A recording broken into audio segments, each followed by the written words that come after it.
తిరుమలలో లడ్డూ కల్తీ వివాదం ఇంకా సమసిపోకముందే ఇప్పుడు తిరుమలలో వడ్డించిన పెరుగన్నం ప్రసాదంలో ఒక జెర్రీ కనపడిందని భక్తుడు చేసిన ఆరోపణ ఇప్పుడు మిగతా భక్తులు అందరిలో కూడా ఆందోళన రేకెత్తిస్తోంది. ఎందుకంటే ఇంకా లడ్డూ కల్తీ వివాదం చాలా మందిలో ఆందోళన కలిగిస్తుంది. ఎందుకంటే ఇప్పుడు నాన్ వెజిటేరియన్స్ అయితే ఏమనుకుంటారో తెలియదు కానీ వెజిటేరియన్స్ మాత్రం ఇప్పుడు ఈ లడ్డు పైన చాలా ఆందోళన కనబరుస్తున్నట్టు కూడా దేశవ్యాప్తంగా గానే కాదు ప్రపంచ వ్యాప్తంగా కూడా ఈ ఆందోళన వ్యక్తమవుతుంది. ఈ లడ్డు కల్తీ జరిగింది, లడ్డూలో జంతువుల కొవ్వు కలిసింది అనే ఆరోపణలు వచ్చిన నేపథ్యంలో ఇప్పుడు భక్తులందరిలో కూడా ఒక రకమైన ఆందోళన నెలకొని ఉంది.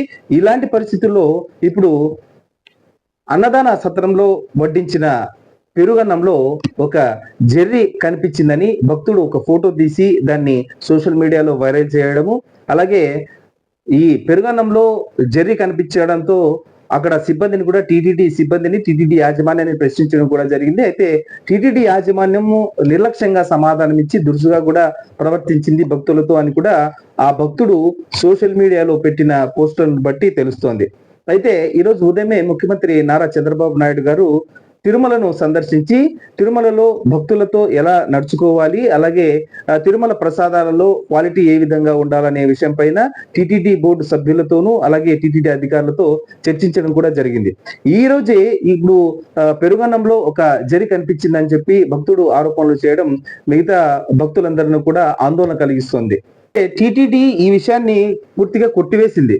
ఇది ఒక దుష్ప్రచారమే అని చెప్పేసి ఈ నేపథ్యంలో ఒక ప్రకటన కూడా జారీ చేసింది అధికారికంగా. ఆ ప్రకటన ఏంటంటే, తిరుమల అన్నప్రసాదంలో జెర్రీ పడిందన్న విషయం పూర్తిగా దుష్ప్రచారం. మాధవ నిలయంలోని అన్నప్రసాదంలో తాము తిన్న ప్రసాదంలో జెర్రీ కనపడిందని ఒక భక్తుడు చేసిన ఆరోపణలు వాస్తవ దూరం. తిరుమల శ్రీవారి దర్శనార్థం వేలాది మంది భక్తులకు వడ్డించడానికి పెద్ద మొత్తంలో టీటీడీ వారు అన్నప్రసాదాలను తయారు చేస్తూ ఉంటారు.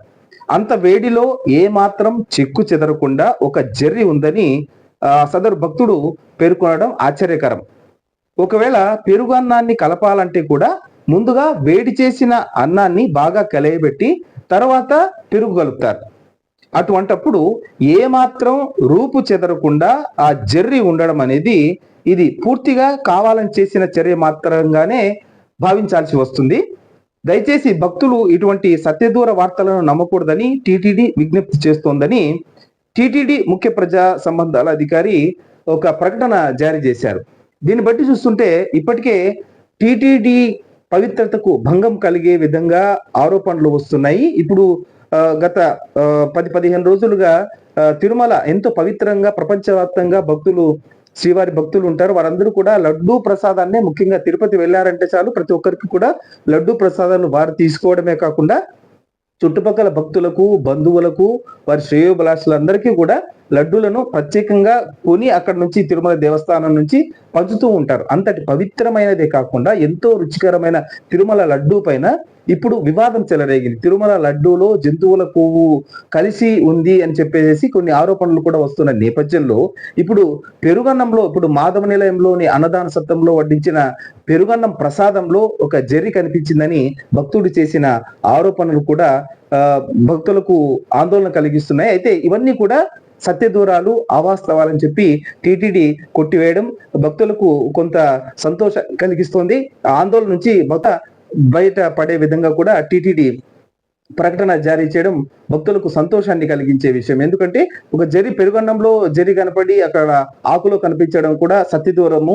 ఎందుకంటే పెరుగన్నం పూర్తిగా అన్నం బాగా కలియబెట్టిన తర్వాతే, బాగా వేడి చేసిన అన్నాన్ని కలియబెట్టిన తర్వాతే పెరుగు కలుపుతామని కూడా టీటీడీ తెలుపుతోంది. అటువంటి పరిస్థితుల్లో జెర్రీ ఎలాంటి రూపాంతరం చెందకుండా, అంటే చెక్కు చెదరకుండా జెర్రీ అలాగే కనపడడం, ఆ ఫోటోలో కనపడడం కూడా అవాస్తవం అని చెప్పేసి కూడా టీటీడీ కొట్టి వారేసింది. ఇవన్నీ అవాస్తవాలు. ప్రజలు గాని భక్తులు గాని ఎవరు నమ్మవద్దు. ఇవన్నీ సత్యదూరాలని కూడా టీటీడీ తేల్చి చెప్పింది. కాబట్టి భక్తులు ఎవరు భయాందోళనలు, ఎలాంటి టీటీడీ ప్రసాదాలపై ఎలాంటి ఆందోళన చెందాల్సిన అవసరం లేదు.